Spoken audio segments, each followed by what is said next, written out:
Every year, thousands of babies are born in zoos across America. Some live, some die. Some are abandoned by their mothers. A few of those are raised to healthy maturity by human surrogate mothers, the staff of America's zoos.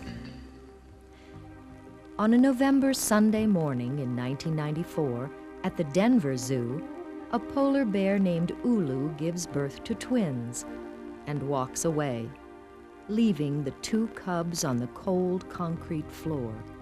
Without the warmth of their mother, they are sure to die. Gary Aguirre is the polar bear keeper. Well, I heard kind of an off noise that I had never heard before. But when I sort of seen a kind of a hand movement, and I said, that's got to be a baby. I wasn't perfectly sure, but putting that together with the sounds, I thought it had to be. Gary investigates the polar bear den. He finds the male cub on the floor with a 3-inch laceration on its head. Around the next corner, he finds the female cub. And the baby was about right here. I was kind of happy, a little nervous. I don't think I've been this nervous since I had my own. Denver Zoo senior veterinarian, Dr. David Kenny, is immediately contacted by radio. We were fortunate that the keeper was astute enough to see these guys as soon as he got to work. And the male cub had a laceration on the top of his head about 3 inches. So the decision was made to remove the cubs, bring them to the hospital, treat them, and hand raise them. Denny Rowling is on duty in the zoo's hospital nursery. Yeah, I remember the moment quite well because they came in with these polar bears. They were very small. I had never seen baby polar bears that small. I had nothing to judge against, but they looked like two babies that were in big trouble. Cindy Bickle is called in on her day off. In her career, she has cared for many newborn animals. We do the best we can and hope they survive, but I really don't feel like they're going to. They were weak. They were very cold. They wouldn't register on our thermometer. Our thermometer will only register at 89, and it wouldn't register, so it was below that, but I couldn't tell you how far below. So we thought that, you know, the chances of them surviving were very slim at that point, so. Rejected by their mother and nearly frozen to death, the two cubs fight for their lives. By their side, the dedicated staff of the Denver Zoo. If these twins survive, they will grow to be two of the largest carnivorous land mammals on Earth.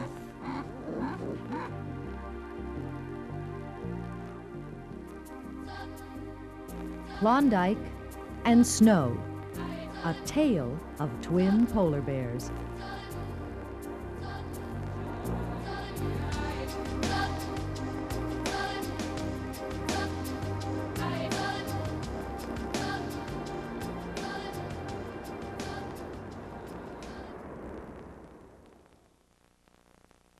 Polar bear cubs have not been successfully raised by hand in America for over a decade. No polar bears had been born at the Denver Zoo since 1977. No one on Dr. David Kenny's staff has ever raised baby polar bears, but they know what needs to be done. Less than 24 hours old, the twins, named Klondike and Snow, weigh just over 1 pound each. That's so cute. They were pretty chilled, and it took about 5 hours of intensive care to get their temperatures up to about 100. I just assumed it would be a loss, and by the end of the day, they'd be gone. So I guess I was pleasantly surprised to see how quickly they responded, and as they warmed up, they became much more active and started to cry and paddle around inside the incubator. When they're born in captivity, you don't usually get a good look at them until they're a couple of months of age, because they'll be on their mother and kind of camouflaged in all that hair. So it was a special experience even for us, and we've seen a lot of babies come up here in tough shape. Initially, the staff determines that they must tube feed both babies. He's not gaining as much weight as quickly as she is. He cries about 6 hours a day. We're wondering whether he's starting to teeth or not, but he's been a kind of a problem baby right from the start. The staff must try to duplicate a mother polar bear's milk. We're at a kind of a handicap with a polar bear because not many people know what a polar bear mother's milk is like in the way of nutritional content. Gathering scant information from the zoo library, they settle on a mixture of Espilac, a puppy milk replacer, half and half, and vitamin and mineral supplements. However, there is very little information available on the care of infant polar bears. They are blind, deaf, weak, uncoordinated, noisy, and demanding. And these two are demanding and need constant care. After hours when the zoo is closed, we take them home so that we can continue to feed them around the clock. Every evening, Klondike and Snow go home with one of their surrogate mothers, Denny, Cindy, or Dave. The cubs need to be fed every 2 hours. And unlike some of our other babies that you have to set alarms so that you can get up on time to feed them, they wake up and they scream, and there's no way to just ignore it and say, oh, they'll go back to sleep, because it just keeps getting louder and louder and louder, and you have to go in and pick them up and feed them and cuddle them. And They must be fed, stimulated with a wet cloth to relieve themselves, then tucked into bed in the incubator. And nights are difficult. I think that's when we have the most problems with them. It seems to be harder on them. It's a harder period for them. That seems to be the point where they're either going to survive or not. It's early mornings.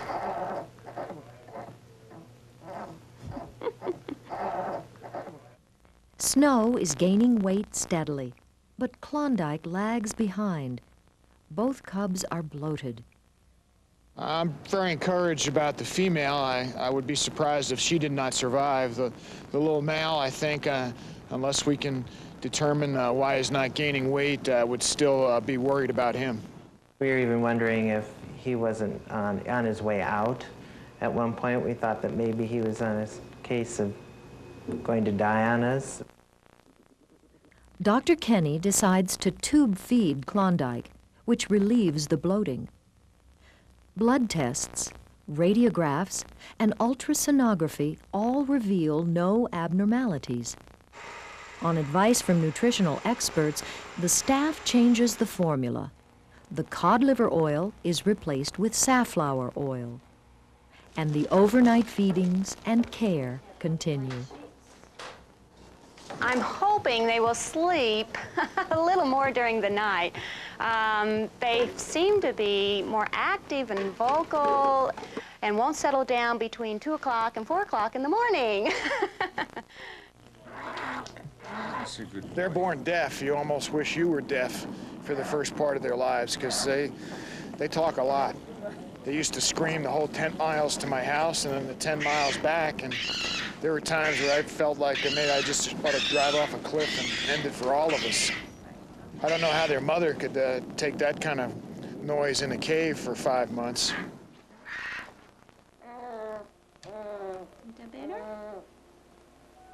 Now Snow begins to fail. She is lethargic and cries constantly.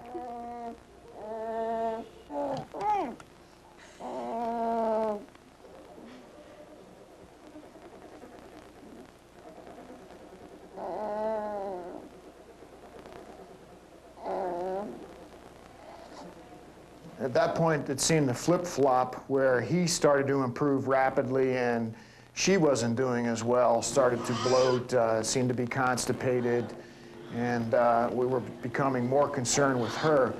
Poor baby. Wait a minute, wait a minute. That's okay. Oh, good. Did we get some poo-poos? Did we get some poo-poo? That's a good girl. Oh, let me see. A little bit. Okay, calm down. Calm down. What do you want? What do you want? Okay, let's go this way. Is that better? Is that better? Oh, poor baby. Get comfortable. Get comfortable. Yeah.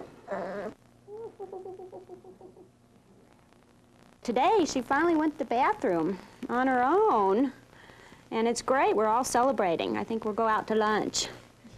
A little girl.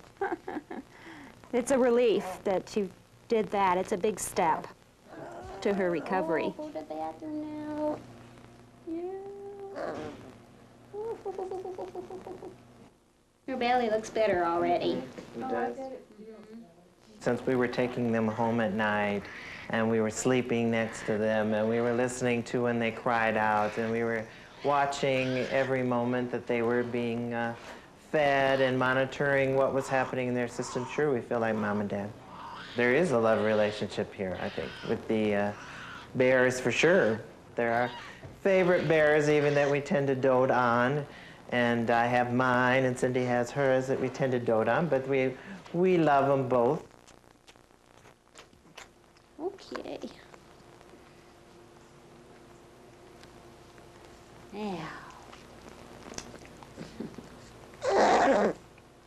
Within weeks, the story of Klondike and Snow has spread, and people flock to try to get a look at the two cubs.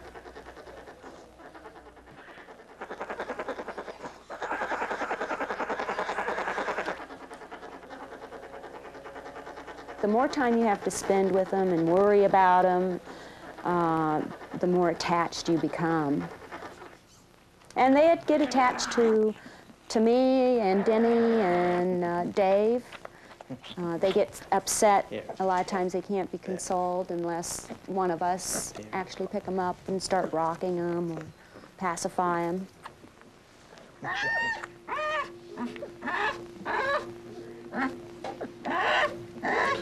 Sometimes there's just no pacifying them. It appears that both cubs will survive, but within days, Dr. Dave Kenny has another concern. I'm just hoping we're not getting a deformity. Yeah. I'm just worried that her humerus is bent. Dr. Kenny orders x-rays at the zoo hospital.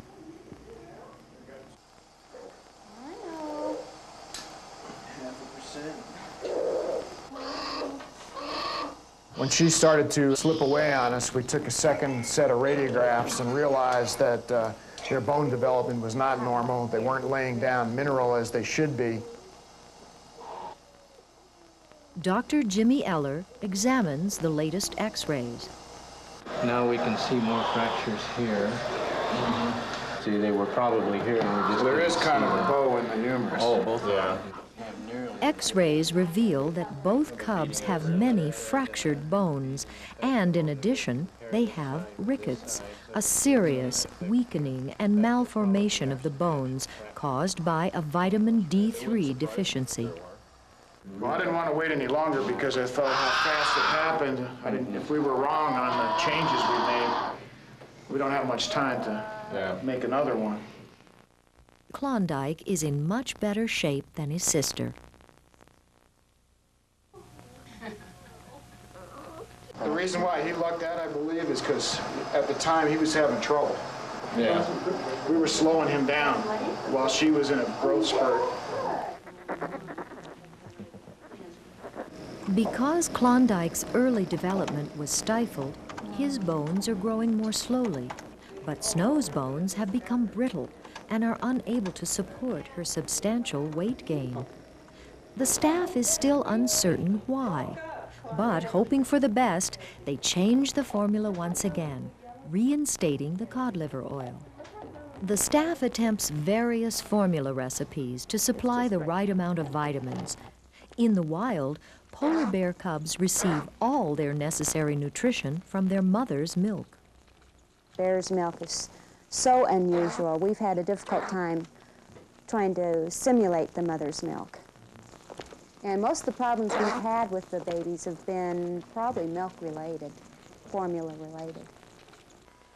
Baby It's usually nice to be able to distance yourself emotionally from a patient so you can make your decisions on, you know, the pure clinical situation, but occasionally we're faced with the prospect of having to also raise them, hand raise them, so they become a part of your family, and makes it a little more difficult on you to make decisions.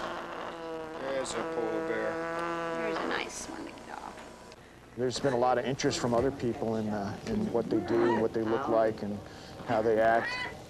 Even we have researchers calling the hospital to ask us questions because they work around adult polar bears or polar bears that have already come out of the den. They are not aware of even sometimes what a baby polar bear looks like. Denny, Cindy, and Dave have become experts through trial and error. They've learned a lot about polar bear cubs in a short time. They're little fighters. I mean, they've gone a long way on just their own. News of the bear cubs travels fast. The hospital nursery quickly becomes the most popular zoo exhibit. And children send get-well cards. It's your card. Look at that. I think initially I was going to be surprised if they survived the first few hours when they came up. They were pretty cold and helpless looking, and I didn't think they were going to live out the day. So every day after that, they just continued to amaze me. 1 week later, the cubs are x-rayed again, and the fractures have already begun to heal. Reinstating the cod liver oil appears to be working. And within about less than 48 hours, I'd say we could see improvement in her. The male also was doing well. At this point, we think we probably have the diet as close as we're going to get it right now, and they're able to absorb calcium once again. Despite the good news, the staff is still concerned. Well, the next major stage in their development is for them to stand and start walking around. You know, we'll be pretty worried until we actually see them get up and walk. Teething. Ah, I want to see those teeth. Oh.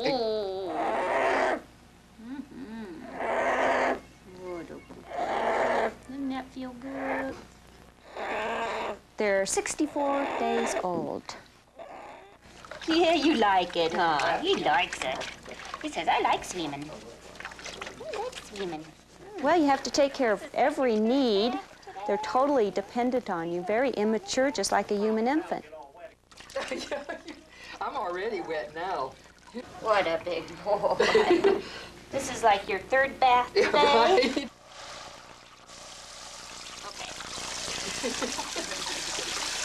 Get that bottom clean. That's what, you had it all over you. For the 3 surrogate mothers, the overnight care of the cubs continues. There isn't really any true sleep, and I'm sure the mother in the den does not sleep much, especially if she has twins, or maybe even 3. And the mom is just, I'm sure, not sleeping that much. And I am not either, it's just the same. Now that the bears are more active, nighttime care becomes a real chore. Mom never gets any sleep.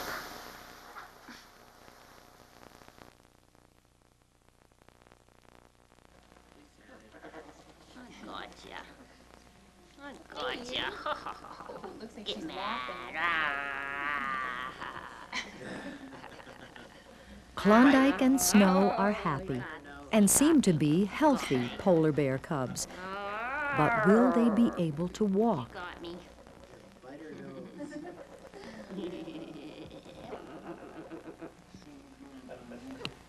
That's a good boy. There's a finger. Klondike takes his first tentative steps. He's doing really good.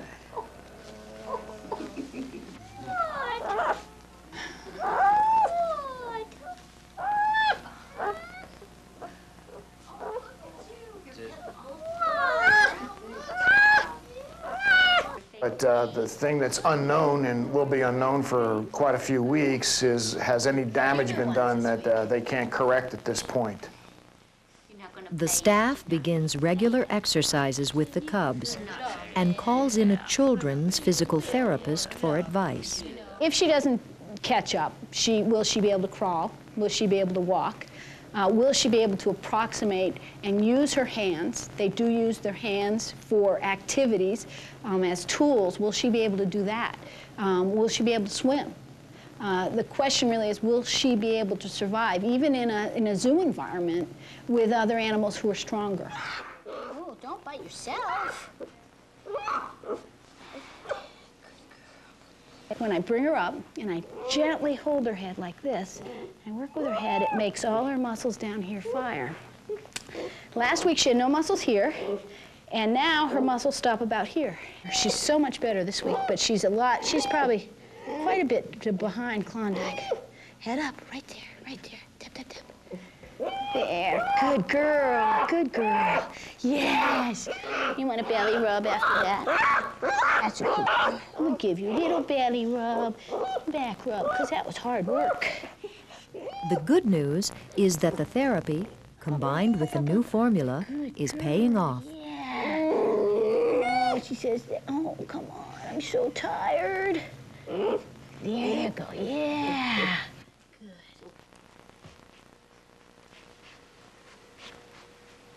Push, push, push, push, push, push. That's right.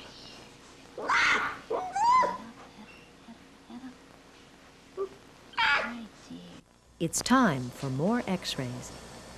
Yeah, the fractures are all healing very nicely. Really?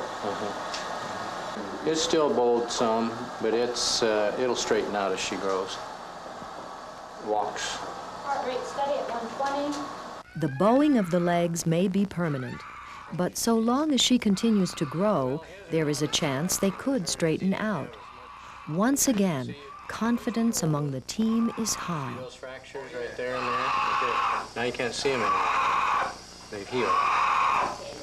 I'm real optimistic about him. He's been in good shape for quite a while now, and we're becoming more optimistic about her. The big question was, would she be able to walk? And this Monday, she showed some signs that she's going to be able to do that. It seems only a matter of time until both cubs are walking. Klondike and Snow now begin to enjoy the simple pleasures allowed young, healthy polar bears. The feel of ice.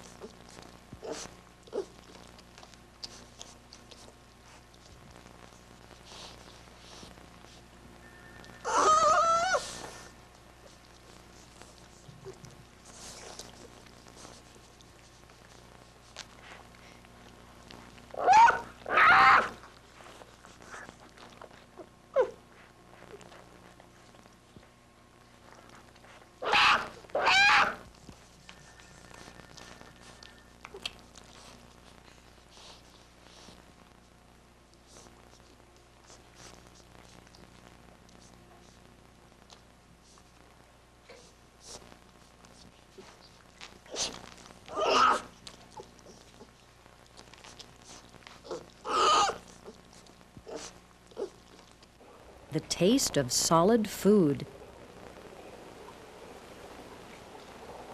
And the smells, sights, and sounds of the world beyond their nursery door. You don't have to crawl. Having her roll across the barrel, she pushes up every time her feet touch the ground, and we're hoping that'll help strengthen her leg muscles and make those fire.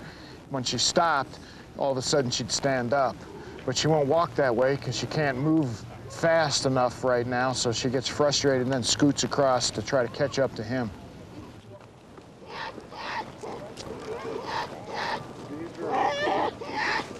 She kind of panics. She doesn't like to see him moving off, and she tries to catch up, and that's why she's screaming like that. They're looking like polar bears now.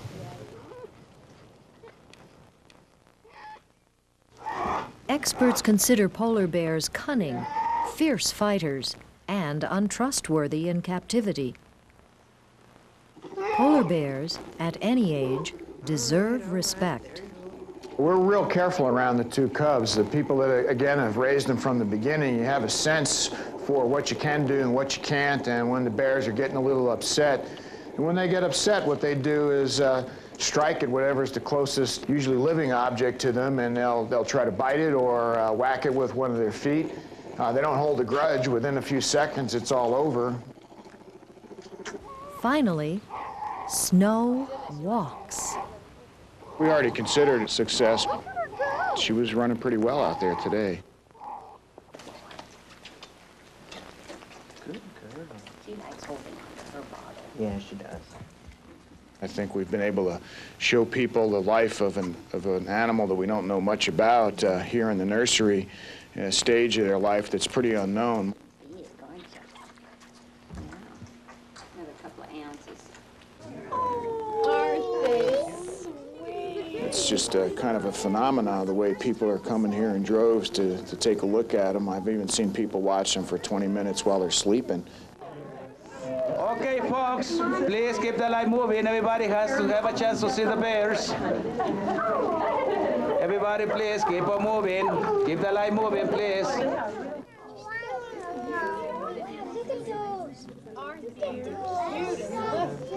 I can't really explain it other than perhaps they look like living teddy bears, and we all have fond memories of teddy bears, and maybe there's some kind of connection there. At 3 months old, polar bear cubs in the wild are making their first forays into the Arctic, and perhaps even to sea. It's time for these two to get wet. Come on, guys. Since Mom is not taking care of their swimming lessons, we had to take it over and wanted to feel confident that they could swim in a deep pool and we wouldn't lose them by drowning. Get your head out of there. You're going to drown. Submariner. I think they enjoy water anyway, and it's just getting them over the initial fear of, they don't realize they can't breathe underwater at first, I think, and once they get past that, they should be all right. Get back, you bears. It's fun for them, fun for us. We don't really have a bigger pool at this point where we can actually, you know, kind of force them to swim. Right now they can just walk on the bottom, but I think that's the first step for them to get used to swimming. How come you guys are all dry and I'm wet? How come? 3 months of age also means more enrichment devices in the nursery. The balls are kind of meant for them to push them around the floor to continue to increase their motor skills, their running, their walking. The same thing with swimming is even for people, that's a great exercise. As in the wild, it's time to expand Klondike and Snow's diet. Yeah, they've been on milk formula up to this point, and now we've started to introduce some filleted trout, which they really like. Omnivore diet, which looks kind of like a dog biscuit, which is the mainstay of most bear diets in captivity. They've also started drinking milk out of bowls. The staff realizes that these cubs are growing up fast. They're used to us, but when they'll grow out of that pretty quickly. When they don't like something, then we're pushing them. They'll show you real bear behavior. Until they're done sucking on your hand and they start to let up on their own. They've got a good grip, and if I got up right now, you'd see real bear behavior. Yes, they bite pretty hard.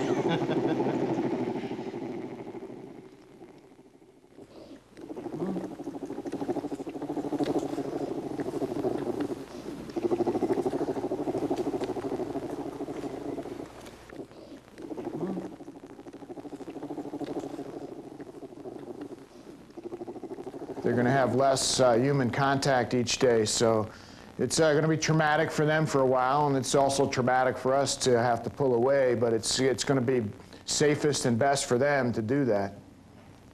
Polar bear cubs don't usually leave their mothers until they're 2 years old. but we just can't wait that long. That'd be too large, too dangerous. So, you know, that's the reality of wildlife for a polar bear, and it's going to be the reality for us also.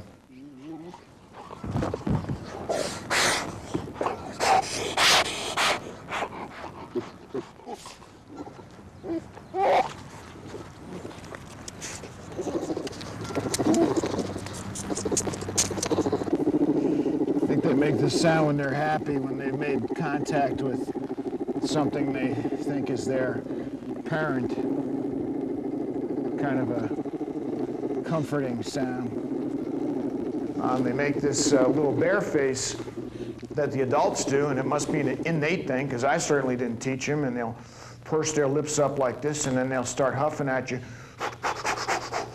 And it was kind of funny to see them develop that on their own, because they didn't do that as little babies for the first 2 months or 3 months or so. They just love snow. They love to roll in it. They'll get on their backs and try to slide across the snow. If there's any kind of incline, they'll slide down it. Snow is one of their most favorite things. Bears are curious, intelligent animals. By now, Klondike and Snow know every inch of their nursery. They figured out how to unlatch the cabinets and had everything in the cabinets all over the floor. Broken glass, bottles opened. I mean, they had a great time.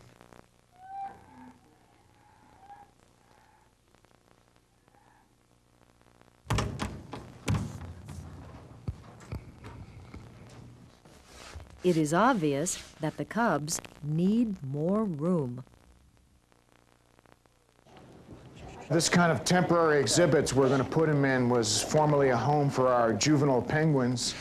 To modify the exhibit for the polar bears, we had to make sure they couldn't climb out of there. We had to put better locks and bolts on some of the doors.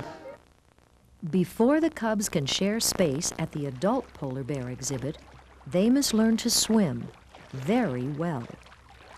I'm not really sure how a free-ranging female polar bear teaches her cubs how to swim, whether she just throws them in the water and, you know, they kind of fend for themselves, and if they get in trouble, she'll pull them back out. I don't know that anybody's ever had the opportunity to witness. In the wild, polar bears really enjoy swimming, especially cubs. When mom is sometimes hunting seals, they'll be close by, splashing around in the water, sometimes interrupting her ability to catch a seal.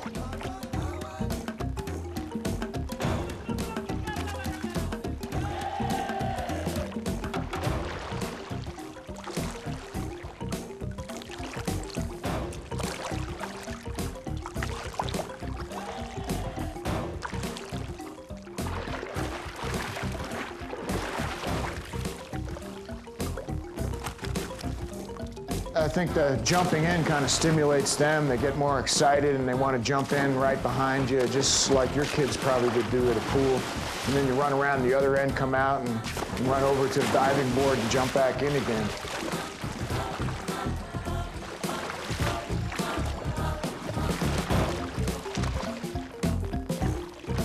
And plus, it's fun swimming with polar bears. I mean, I have to admit that. I think I'm one of the few people in the world that has ever swam with a polar bear, let alone a cub, and it's probably one of the greatest thrills of my life to be paddling around with 2 cubs in tow. So I wouldn't give that part up for anything.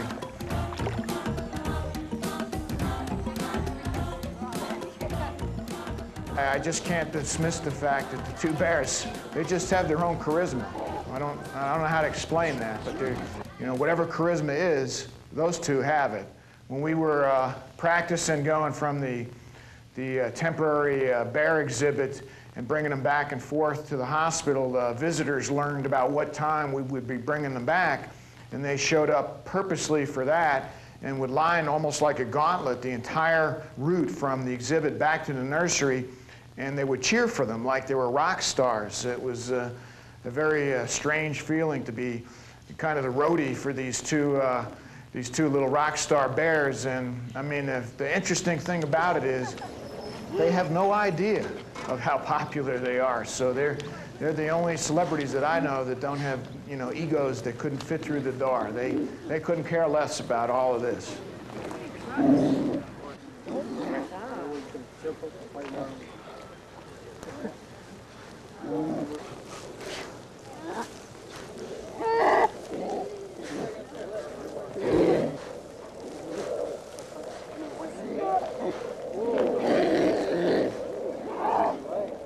The zoo realizes the popularity of the two cubs and gladly provides what the fans are asking for.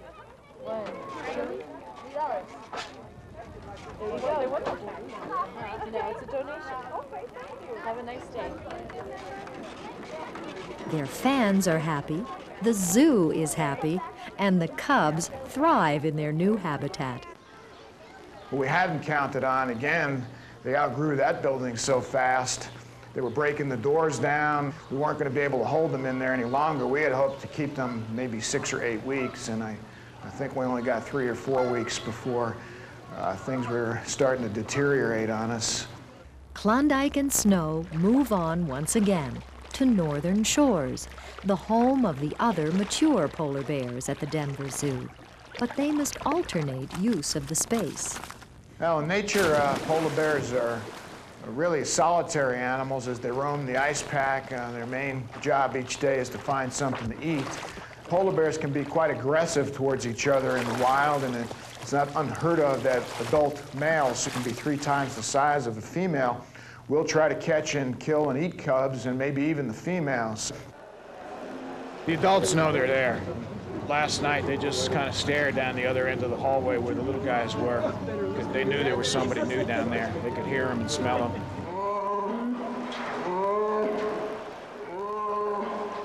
I realized how powerful their sense of smell was when they went to the new polar bear exhibit. And then one day, Klondike came walking along the ledge there up close to where the public is, and he went by the glass where there's a little crack where the glass meets the concrete. And all of a sudden, he turned around and came back and put his nose in there and just started smelling. And you could feel his breath coming back and forth through the crack. You could feel that warm breath. Put my hand there, and he got more and more excited, and then Snow came over and pushed him out and started doing the same thing. And then both bears started to vocalize. It was at that point I realized that they know me by my smell. Well, bears are pretty intelligent creatures, so if you don't make their exhibit and their surroundings a little bit interesting, they can get bored like anybody else. And so what we're attempting to do is put things out there to stimulate activities and make them use their intelligence. One other thing that we do is we'll take some trout and we'll freeze them in buckets. And again, to demonstrate their intelligence, initially I'd put the trout in there and fill the bucket up with water and freeze it. Well, that meant the trout floated to the top. And the bears quickly learned that all they got to do is work on the top side and they'll get the trout out.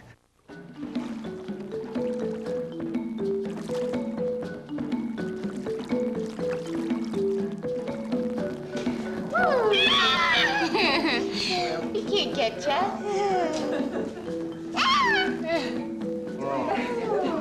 You know, is that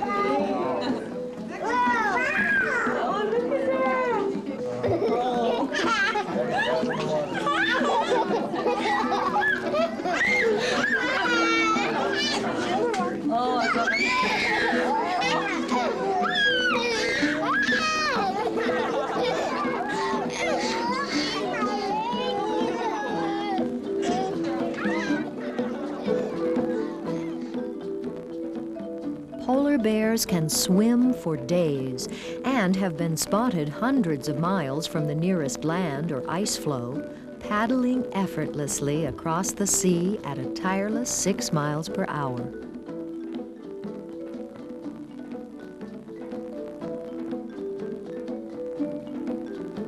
They can remain submerged for up to 2 minutes, cruise at depths of 10 to 15 feet, and have excellent eyesight underwater.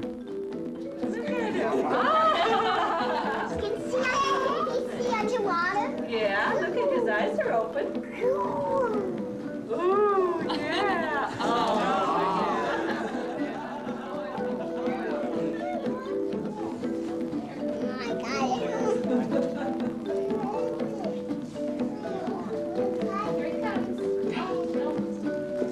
Mama,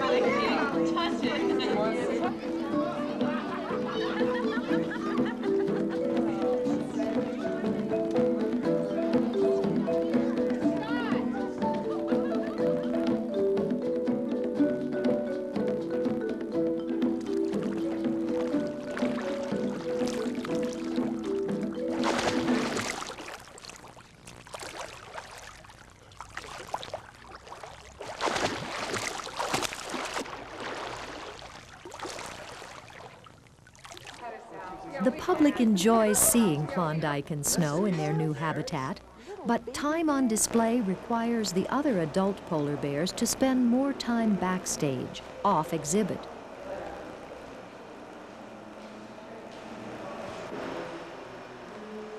Klondike and Snow may look large enough to take care of themselves, but it is dangerous for the cubs to share space with other, older bears.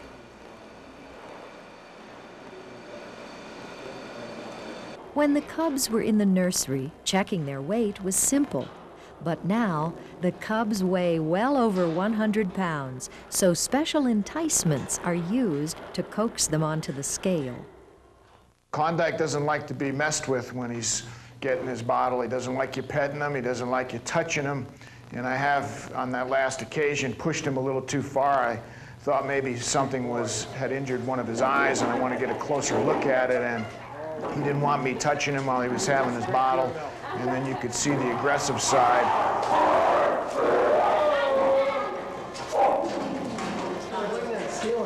Give him another one.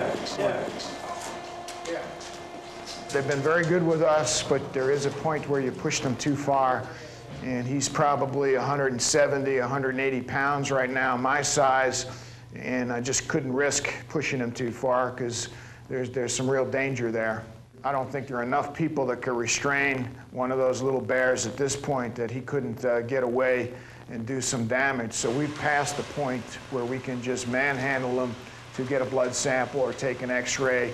Now they bear handle us if they don't want to do it. Despite their aggressive side, in times of stress, Klondike and Snow always have each other.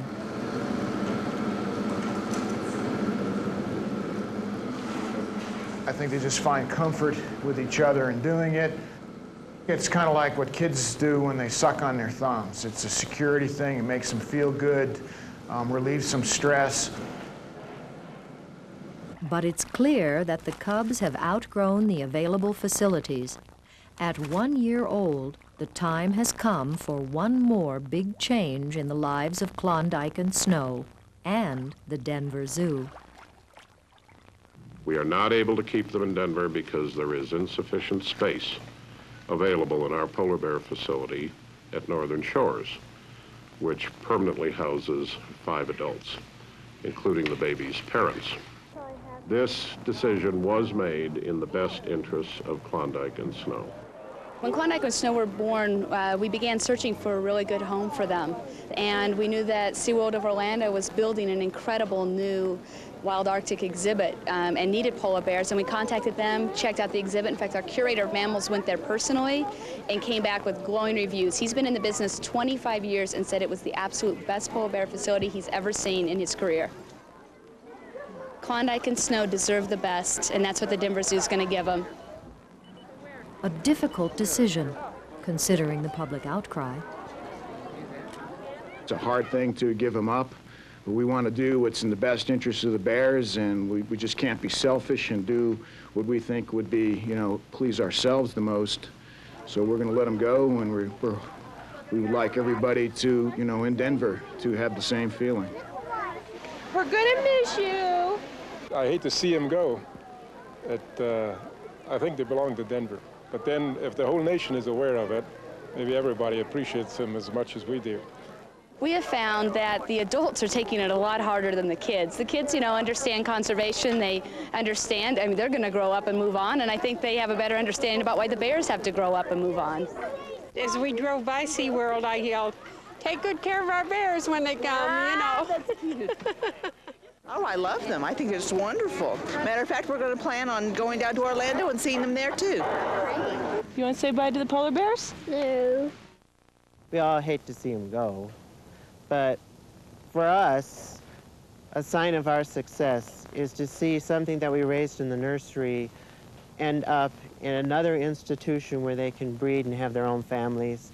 But we do hate to see them go. Yeah, I'll be sad to see them go, and I probably will cry and everything, but I'll get over it. I'll come back to work, and they'll keep me busy, and I'll get some other cute babies that, I can turn my attentions to.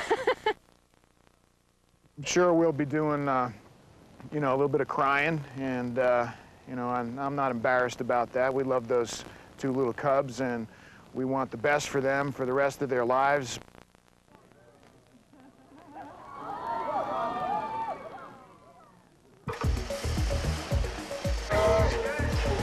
Yeah, it's been requested that I accompany the two cubs to SeaWorld, which is going to be difficult for me. I'd preferred that if I did not have to do that. Since they are a marine mammal, it does require that a certain level of expertise accompany the animals. Well, I've never traveled with bears on a plane before, so this is a new experience for me also. I'm real pleased with how the move has gone so far. It couldn't have come off any better.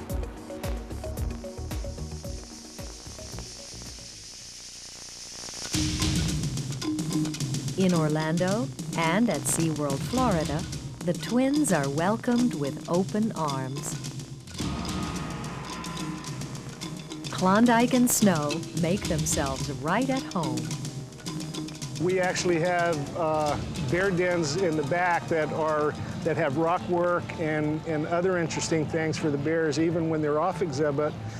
It's air conditioned exactly like the exhibit. We have pools back there for the bears to swim in, and that water is also chilled, just like the exhibit. They have every bit as much room in the back as they do in the front, and it's natural light in the back and very interesting light changing throughout the day in the front. The back holding area is every bit as enriching and comfortable for the bears as the exhibit is. In fact, our goal was really to be able to do both.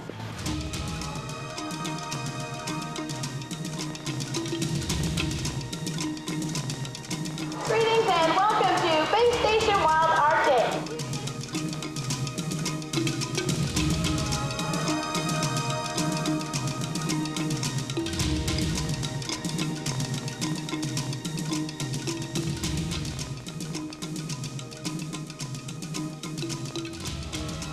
By all accounts, SeaWorld, Florida has created a complex unprecedented in zoological institutions.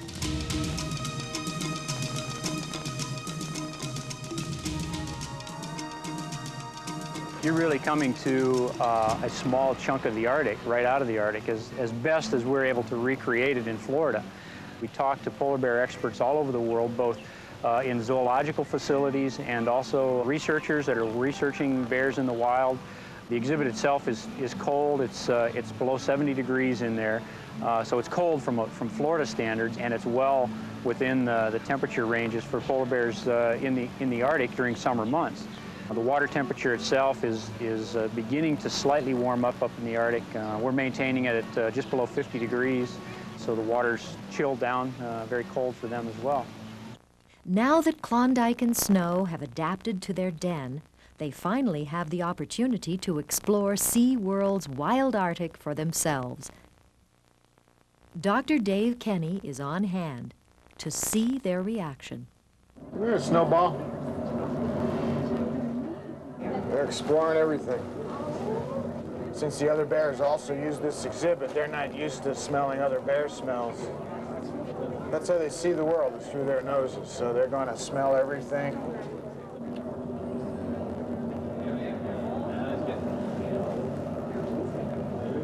Hey, big boy.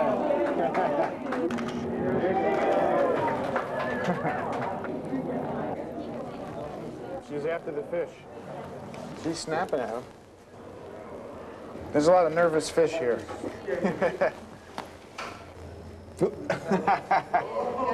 getting close. He's getting close. Somebody's going to make a mistake in there sooner or later, and he'll get one. Hey, boy. It's my big boy. There's my big boy. How you doing? I'm happy to see you, too. I'm happy to see you. Yeah. You want me to come closer to you?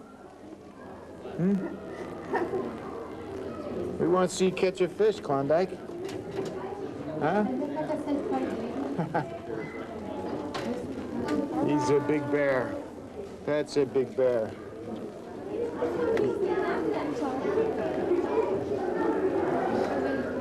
That's my big boy. Huh? How you doing? They're living in saltwater conditions, which is natural for them. That's different. They have animals in the pool with them. There are fish living in the exhibit with them. That's interesting and stimulating. Our challenge is, of course, to try to mentally stimulate these animals, and that's what we're doing over at the Wild Arctic. We want to make sure that that environment is constantly changing, and that's what we're doing right now. So every time they come into the environment, both in the back and in the front, they never really know what to expect. So tomorrow will be something completely different. It's not just giving them the food, it's challenging them to do something for the food. In particular, with the polar bears, we hide it in certain places. We make sure that they use their smell, their sense of eyesight, their paws and their nails. They got to work for it a little bit. Almost from day one, they have adapted well to the whole environment. When they first arrived, they were actually a little bit intimidated by the fish, but they've adapted to that very quickly, and they're actually becoming very adept at catching them right now. The great thing is to see how happy they are. I mean, they're having a great time out there, so it's a little easier to leave knowing they're enjoying themselves. I think the polar bear is truly a remarkable creature, and I didn't really appreciate that before I had the opportunity to work with these two cubs. I've just become really impressed and amazed with the creature, and it's an unbelievable species, I think. Just to have the opportunity to get this close to one and see it develop is a real special privilege. It's an experience I'll never forget, or I'll probably never repeat. You know, I'm sleeping with polar bears, swimming with them. I thought that was wonderful. God, how many people in the world get to swim with polar bears, you know? And so that's like, wow.